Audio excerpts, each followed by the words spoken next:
The portal flared, crackling with raw energy as Rose, Derren and Lady Vess stepped through, emerging into the controlled chaos of Echo Division's underground facility.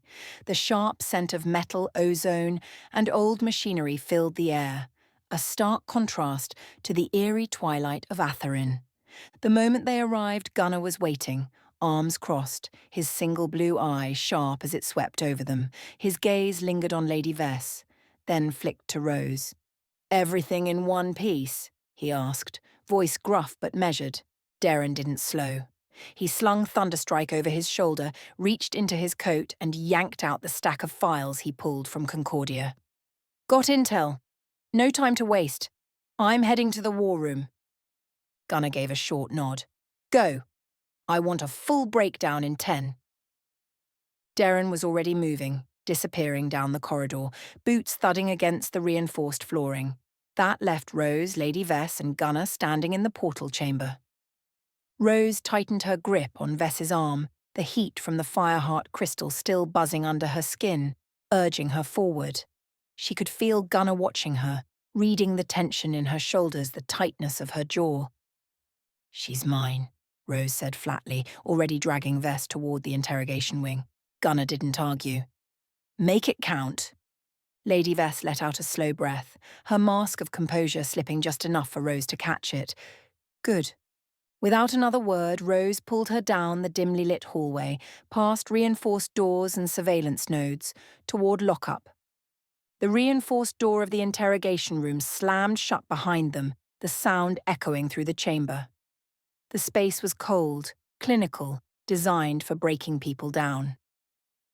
A single metal table sat in the center, flanked by bolted-down chairs. The walls were lined with surveillance runes, pulsing faintly with containment magic. Rose shoved Lady Vess into the chair, tightening the restraints around her wrists. "Get comfortable," she said flatly. "We'll be here a while." Before Vess could respond, the door hissed open again. Eli strode in, eyes blazing, her sleek scanner braces already activating with a low hum. The glow from the enchanted circuits flickered over Lady Vess like a scanning beam, the readings appearing in holographic projections above Eli's wrist. "Are you out of your damn mind?" Eli snapped, barely looking at Rose as she worked. "You brought her into our base without a full search? Without clearance? Did you even think about magical tracking, concealed enchantments, or hidden tech?" She tossed a jumpsuit onto the table with a sharp flick of her wrist. "Strip." Lady Vess arched a brow. "Charming." Eli's gaze was ice. "I don't care how smug you think you are. Take off the clothes or I'll burn them off." Rose crossed her arms, impressed. "You heard her, Vess. Don't make her repeat herself." Vess let out a slow sigh but didn't argue. She stood, shedding her expensive coat and outer layers with calculated indifference, tossing them onto the floor before slipping into the provided jumpsuit. Eli wasted no time. Her scanner braces flashed brighter as she swept them over Vess's body, the runes adjusting for any active enchantments, tracking marks or cybernetic implants. The device beeped once. A faint magical residue clung to the fabric of Vess's former clothing. Eli cursed under her breath, opening the containment box from she brought in with her and tossing the garments inside before sealing it shut. "Yeah, that's what I thought. Tracking glyphs." "You were tagged." Rose's eyes flashed with anger, her fists slamming against the table. "You knew they'd be able to follow you, didn't you?" Vess gave a small, lazy shrug. "Would it have stopped you from bringing me here?" Eli cut in before things got explosive. "Relax. The glyphs are neutralized now that the clothes are contained, but we don't take chances. I'm doing a full sweep." Eli continued her scan, meticulously checking for anything hidden. A slow, methodical process that neither Rose nor Vess interrupted.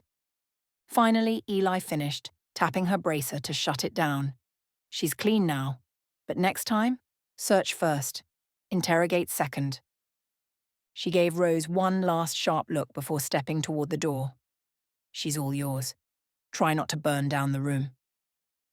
With that, Eli was gone, the door hissing shut behind her. Rose turned back to Lady Vess, her expression unreadable. Whatever she felt at this moment, she buried it deep. ensuring not even the faintest flicker of recognition crossed her face. "Let's talk," Rose said smoothly, pacing slowly around the table. "Draven's operations. Mirkdust is a front, isn't it?" She let the words hang, her tone laced with certainty. "You wouldn't be here if it wasn't." Vess chuckled dryly, shaking her head. "You always did have a way of making your own truths." Rose moved closer, her fingers trailing over the surface of the table, her voice quiet. "Here's how this goes. You tell me what I want to know, or I start getting creative." Vess's smirk barely flickered, but Rose saw the tightness in her jaw. She wasn't afraid yet. That was about to change. Rose leaned down just close enough that Vess could feel the heat rolling off her from the Fireheart crystal. The air between them grew heavy, charged with power waiting to be unleashed. "You think I'm bluffing?" Rose murmured. "You think I wouldn't turn this entire room into an inferno if it got me what I needed?" She let the fire flicker at her fingertips, just enough for Vess to feel the heat creeping closer to her skin, just enough to remind her that Rose was in control. For the first time, Vess's confidence wavered. "Draven's main facility isn't in Mirkdust," she admitted, her voice low. Rose arched a brow, pulling back slightly. "Then where?" Vess exhaled, knowing she was cornered. "Umbral." Rose's mind went blank for a fraction of a second. That was impossible. Umbral wasn't even on her radar. Her voice remained steady. "You're lying." Vess smiled thinly. "Am I? Or do you just not want to believe it?" Rose felt her stomach tighten, but she didn't let a single ounce of doubt show. "You better start talking. Now." Vess leaned back, resigned but willing to cooperate.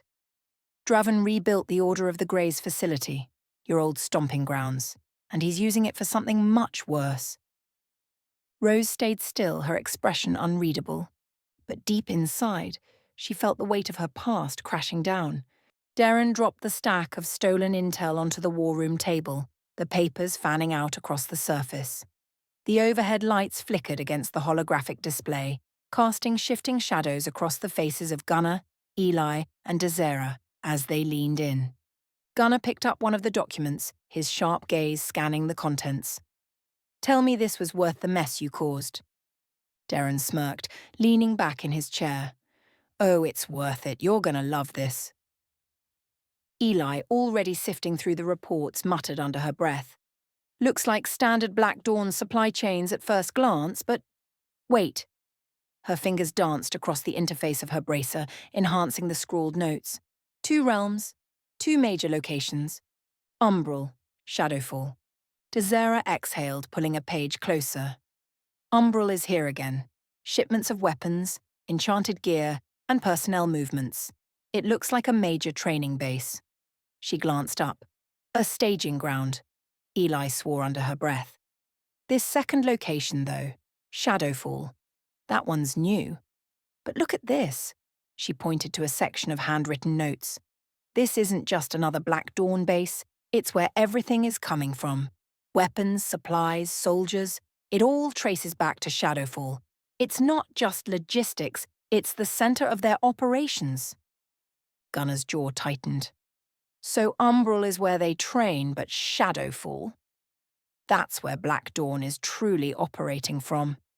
Derren rubbed a hand down his face. "So we've got a fight on 2 fronts, a training base and a damn war factory." Gunnar placed the document down with deliberate force. "Then we find out what's in Shadowfall, and we burn it to the ground." Eli, already running the documents through her scanner, looked up. "First, we need to figure out how to get in. If this place is as important as it looks, we won't be able to just walk in." Desera, flipping through more of the reports, narrowed her eyes. "There's another problem. If they're training in Umbral and funneling out of Shadowfall, that means they've already got troops and resources deployed in other realms. This isn't just one stronghold. It's a full-scale operation." Silence settled over the room for a beat before Gunnar finally spoke. "Then we take the fight to them before they bring it to us." Derren cracked his knuckles. "Now you're talking?" Before anyone could say more, the war room door swung open and Rose walked in, her expression unreadable. She had just finished with Lady Vess, and if the set of her jaw was any indication, she had a lot to say. Gunnar glanced up. "Got something for us?" Rose nodded, stepping closer to the table. "Yeah, we've got a problem with Umbral." Eli raised a brow. "Define problem." "Draven rebuilt the Order of the Greys facility there," Rose stated flatly. "It's not just a training base, it's personal. That's where they're making their elite forces, the ones infused with void stone." A beat of silence followed, the weight of her words settling over the team. Derren, ever the master of timing, leaned back and smirked. "All right, since you're in a sharing mood, what do you know about Shadowfall?" To everyone's surprise, Rose answered without hesitation. "Not much. Just that Lyra and I assassinated a high-level Black Dawn leader there once." Eli blinked. "That's not much." Rose shrugged, unbothered. "It was a long time ago, but if Shadowfall was their core supply hub, then now? It's probably worse." Derren gave her a long, considering look, then shook his head with a smirk. "Man, you got around." Rose just shook her head. "You have no idea."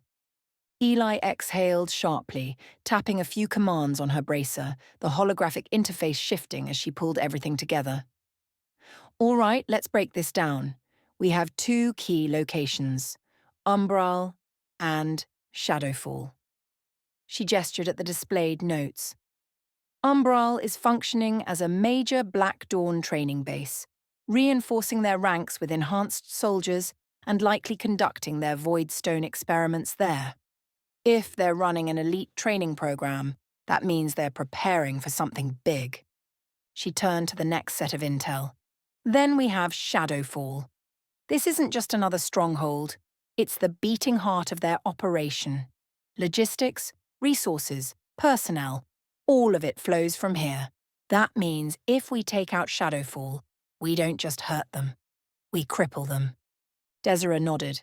"But if all of this has been running in the shadows, what's their endgame? You don't build up an army like this just to sit on it." Gunnar's expression darkened. "You do it to win a war. The question is, who's the first target?" For 2 days, Argoz and Lyra had moved like ghosts through the ruined wilds of Mirkdust, travelling by night, keeping low by day. They were exhausted, but alive.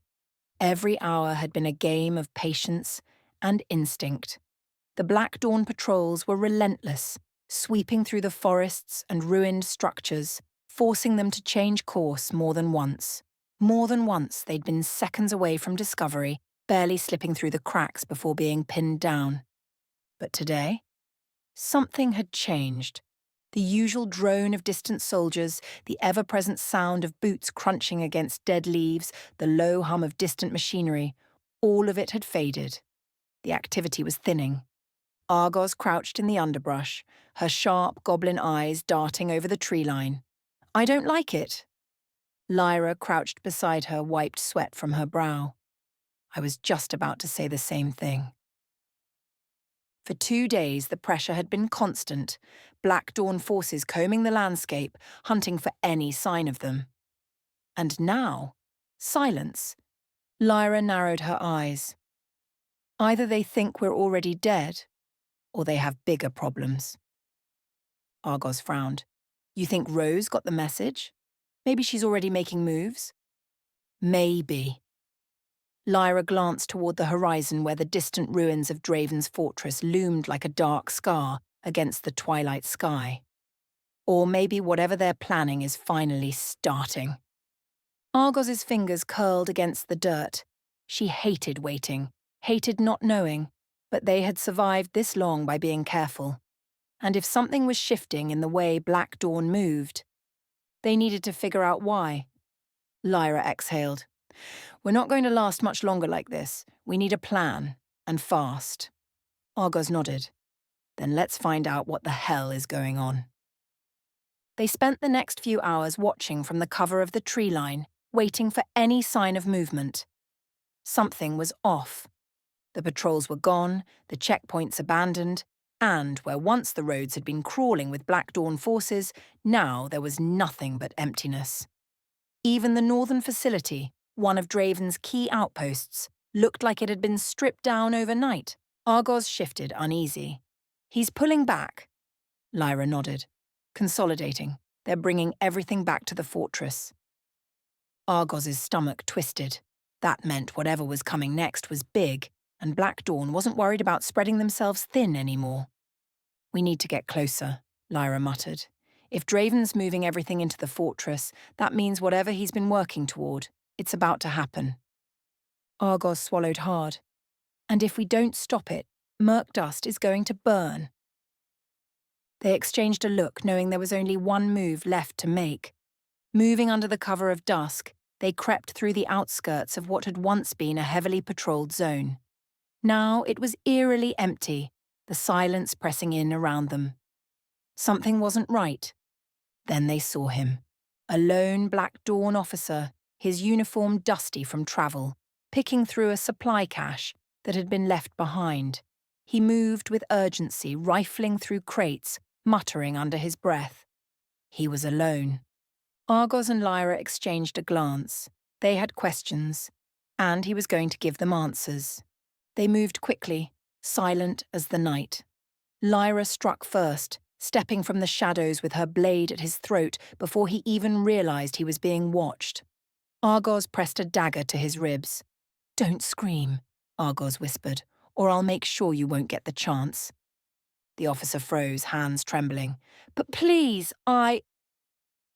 Lyra's eyes narrowed. "What's going on?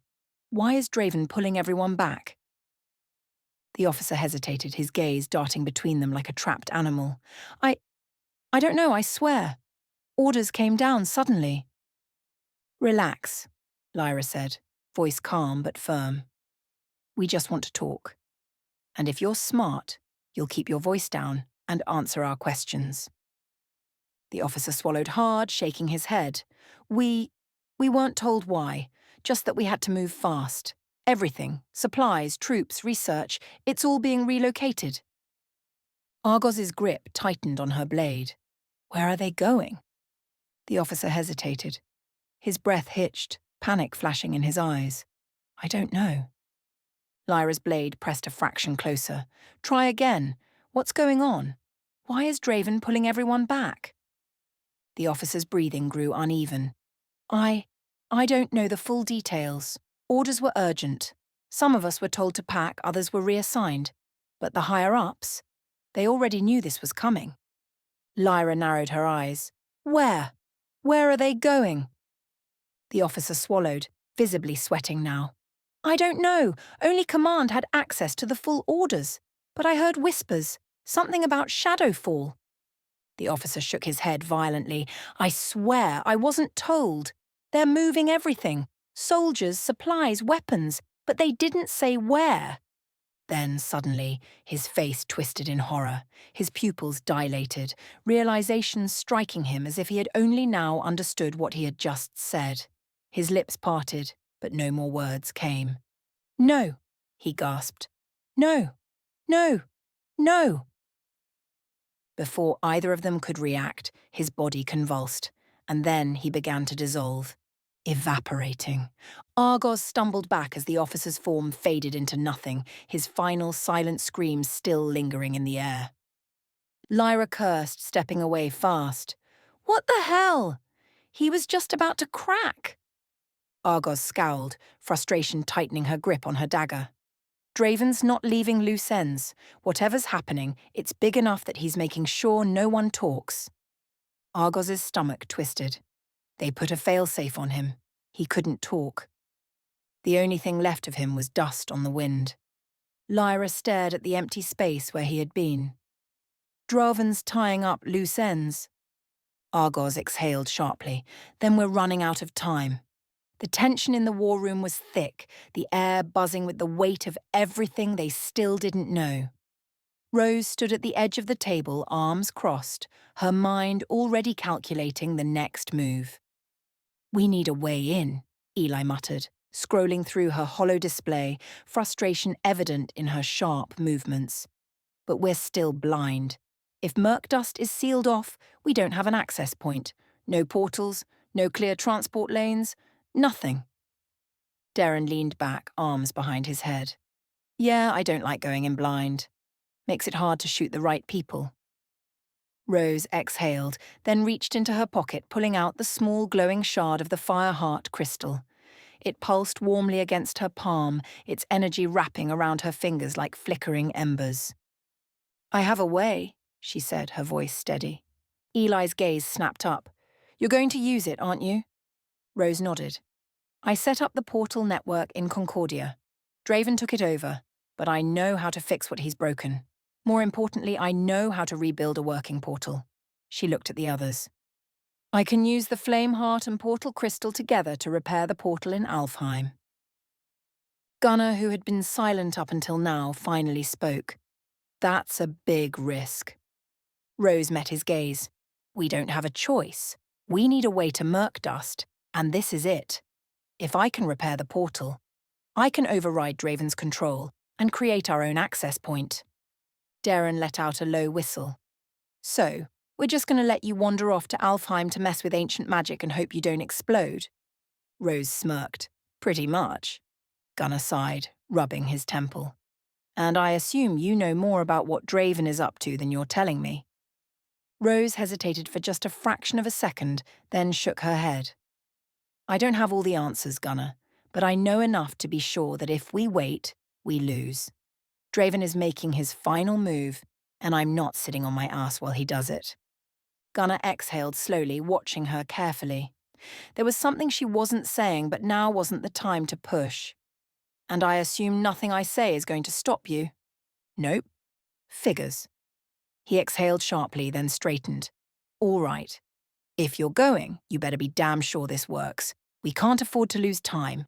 Or you. Rose's smirk softened just slightly. I'll make it work. Derren let out a low whistle. Well, that sounds like a great plan. Alone, I assume. Rose rolled her eyes. Unless you're volunteering. Gunnar exhaled sharply, rubbing a hand down his face. You're not going alone. Derren's going with you. Derren pushed off the wall, grinning. Knew that was coming. Rose narrowed her eyes. I don't need a babysitter. And I don't need more dead people, Gunnar shot back. You might know how to work that portal, but if something goes sideways, you'll want backup. She clenched her jaw but didn't argue. Time was short. Fine, let's go. The familiar twist of magic pulled them through the portal, landing them in the cool, ethereal glow of the Alfheim portal chamber. The room was lined with intricate elven designs, glowing runes embedded in the floor, pulsing with the remnants of broken portal magic. To her surprise, 2 elves were already working at the portal, their hands moving over the damaged runes, adjusting fragments of arcane energy that flickered like dying embers. One of them, a tall elf with silver-threaded robes, glanced up as she approached. You must be Rose. We were sent to begin repairs. She gave a curt nod. Thanks, but I've got it from here. The second elf hesitated, exchanging a glance with his companion. This portal is delicate. We've been carefully... I know exactly how delicate it is, she interrupted, stepping forward. And I know exactly how to fix it. But I need the space to do it. The elves studied her for a moment, then gave a slow nod, stepping back. Very well. Derren watched the exchange, shaking his head. You really know how to make friends, huh? Rose ignored him. She took a deep breath, reaching into her coat and pulling out the Flame Heart crystal, its fire-like glow illuminating the chamber. The moment she held it near the damaged portal, the runes reacted, flaring with sudden energy. All right, she muttered, rolling up her sleeves. Let's get to work. Derren crossed his arms, watching her with a wary eye. Yeah, this definitely isn't going to explode. Rose smirked. Not if you shut up and let me concentrate. The chamber filled with the crackling hum of magic as she began her work. Rose moved to the control console, eyes scanning over the intricate elven inscriptions and the fractured power crystal embedded within. The edges were burned, The once pristine structure cracked and darkened from the overload Draven had caused. She exhaled sharply. All right, first things first. Gotta pull this fried crystal. She crouched beside the console, fingers tracing along the locking mechanisms. With a flick of her wrist, her tools appeared in her palm, summoned from the small belt pouch she carried. As she worked to dislodge the damaged crystal, Derren stepped up beside her, peering over her shoulder. So, let me guess, this is the part where you ask me to hold something and then yell at me when I do it wrong? Rose smirked, not looking up. Hold this! She grabbed a thin metallic rod from her kit and shoved it into his hands. Derren arched a brow. Do I at least get to know what I'm holding? It's a stabilizer. Keeps the portal from shorting out while I pull the crystal. Just hold it steady. He waggled it slightly. Like this? The runes on the console flickered violently and a sharp pulse of magic surged through the room. Rose shot him a glare. Derren! Hold the damn light. Derren snorted. Got it, no wiggling. Geez, you sound like my old man working on a truck. Rose rolled her eyes and went back to work. With a final click, the burned-out crystal slid free, releasing a soft wave of heat that made the air shimmer. She carefully placed it on the floor before reaching into her coat, pulling out the flame heart crystal fused with the portal crystal. Its glow intensified as soon as it neared the console, heat rolling off it in waves. Rose swallowed hard. This was the moment of truth. She carefully aligned it with the slot, taking a slow, steady breath before sliding it into place. The second it connected, the entire portal room flared to life. The runes blazed, raw power surging through the ancient structure. The air crackled, the once dormant portal responding to the influx of energy with a deep, resonant hum. Derren took a cautious step back. Is it supposed to be doing that? Rose ignored him, eyes locked on the portal as she adjusted the connection. The glow of the runes pulsed in time with her heartbeat, syncing with the new crystal's magic. For a split second, something shifted in the air. A connection forming. Then, with a final pulse, the portal stabilized. Rose exhaled, tension bleeding from her shoulders. It's done. But she wasn't finished. Now came the real test. She crouched in front of the console, fingers gliding over the controls as she began systematically testing the portal's stability. The runes flickered in rhythmic pulses, responding to the Fireheart crystal's energy. So far, everything held. You're really taking your time with this, Derren remarked, arms still crossed as he leaned against a stone pillar. You afraid it's going to bite? Rose didn't look up. Portals aren't weapons, Derren. They have to be respected. Forced magic leads to disaster. He arched a brow. That from personal experience? She hesitated just for a second, but kept working. Something like that. Derren pushed off the pillar, stepping closer. So, you built Draven's original portal network, right? What else did you do for him? Rose's fingers stilled over the controls. Her expression didn't change, but the silence stretched just long enough for Derren to notice. I was his apprentice. I built things, she said finally, voice flat. That's all you need to know. Derren snorted. Yeah, see, that kind of answer just makes me want to know more. Rose ignored him, her eyes scanning the interface. She carefully pressed her palm to one of the active runes, sending a slow pulse of energy through the system. The portal crystal held, responding smoothly. Good. We're stable. No power fluctuations, no instability, she murmured. Now let's see if we can access the network. Derren leaned in slightly. So how does this hacking thing work exactly? Do you, whisper sweet nothings to the portal? Rose smirked. More like I remind it who built it. She reached for the deeper functions of the portal, tracing for connections, any lingering tethers to Draven's systems. At first, everything looked normal. Too normal. The pathways were clear, but there was no sign of Draven's network. Then Derren spoke again, almost offhandedly. Didn't Draven experiment with a portal in Eldermire? Maybe one that didn't play by normal magic rules? Rose stiffened. A flash of memory.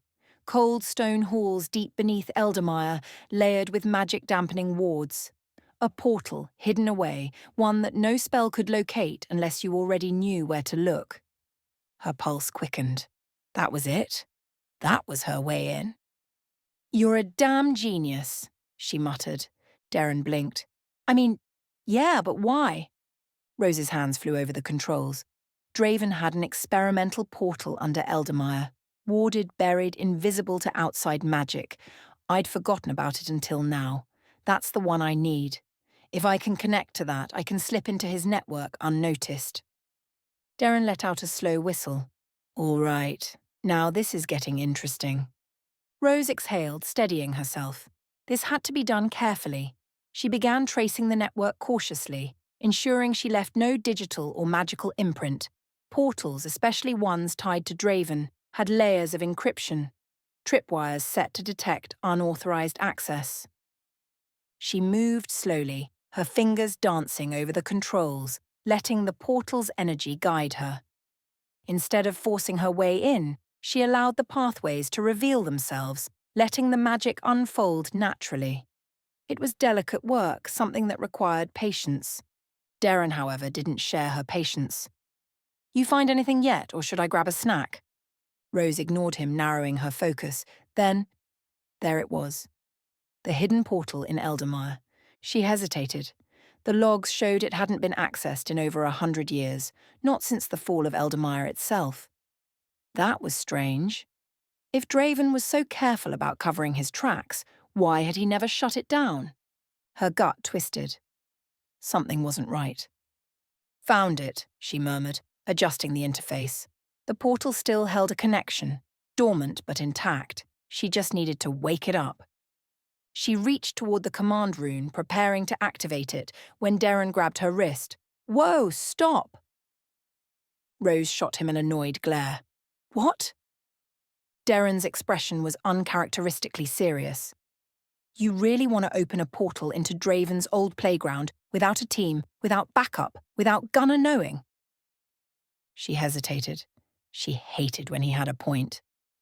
"We're not ready for this yet," he continued. "We got what we came for. Now we go back, tell Gunnar, and get a team together before you start poking the bear." Rose clenched her jaw, but after a moment she exhaled and leaned back. "Fine. We do it your way. For now." Derren smirked. "See? You're learning. Now, let's go home before you decide to change your mind." Derren whistled low, and nobody exploded. "Guess I owe you a drink."